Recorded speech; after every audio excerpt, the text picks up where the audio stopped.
story about a man who used to be my old principal. So talking like over a decade ago, I used to teach at an Islamic school, and he was the principal. He was an older gentleman from Thailand. And what happened is I taught at the school for about 2 years, and then I moved. And I hadn't kept in touch with the principal. I hadn't seen him or anything. So recently, a few months ago, in fact, I went to a conference, and it just so happened that he had moved to that city. So I saw him after 10 years. And at this point, he's older. He's probably in his 70s. He's retiring, actually, this year. So I found out that some things had happened to him over these last 10 years. One of the things that happened is his wife, his beloved wife, she had gotten cancer and she had passed away. Inna lillahi wa inna ilayhi raji'un. May Allah have mercy on her soul. And something else happened. Shortly after the loss of his wife, his son, who was only around 21 years old, was delivering pizzas. And one of the people that he was delivering pizzas to, or someone that he met while he was delivering pizzas, slaughtered him. Just cut his neck. Just like that. Just killed him like that. So this man gets a call at 3 o'clock in the morning, and the call is basically, your son is gone. Just like that. No warning, nothing. That's what I call a blow. That's a blow. Your son is gone. Allahumma nas'aluka al-afiyah. So when I heard this, it really shook me. And then I sat down and I talked to him, and I asked him, I need you to tell me how you coped with that. I need you to teach me how you coped with that. And he told me what happened. He said that when he got the call, obviously he was in shock. And he said he started to sort of pace around the room and said, Inna lillahi wa inna ilayhi raji'un, and trying to process what had happened. And he's trying to process this, but what really absolutely floored me, and in fact, it recently became a news story, some of you may have seen, is that he says to me, when I was talking to him, he says to me, I tried everything to meet with his killer.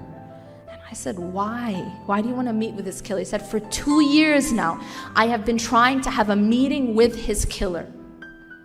And his killer is in maximum security jail. You can't meet, he couldn't. The lawyers are like, you can't. And he said, please, just make an exception and allow me to meet with him.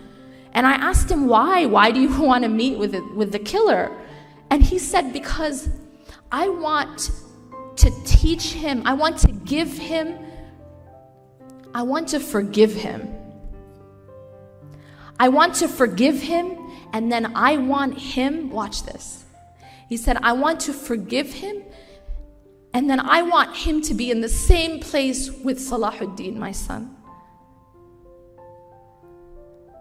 So this isn't like a fairy tale. This is like a real person now, right? A principal of a school. Can you imagine that? The ability to do that. He said, I want to forgive him, and I want him to be in the same place with my son. I want him to, not only do I want to forgive him, but I want him to be forgiven by God, and I want him to enter paradise with my son. That's what he said. And that was the reason why he wanted to meet with him. He wanted to forgive him and give him the truth, the message, so that he could be forgiven. They actually, if you go and you search it up, they made a news story out of it. He finally got to meet him in court, literally like a week or a week and a half ago. And he went and he hugged the killer. This is all on tape.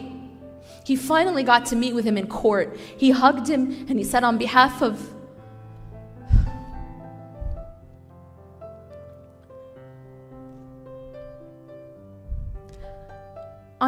me and my late wife, I forgive you for what you've done. Why I tell this story is because it's a powerful testament to the power of Iman. That's it. These kinds of things are absolutely impossible without Iman. This stuff doesn't happen.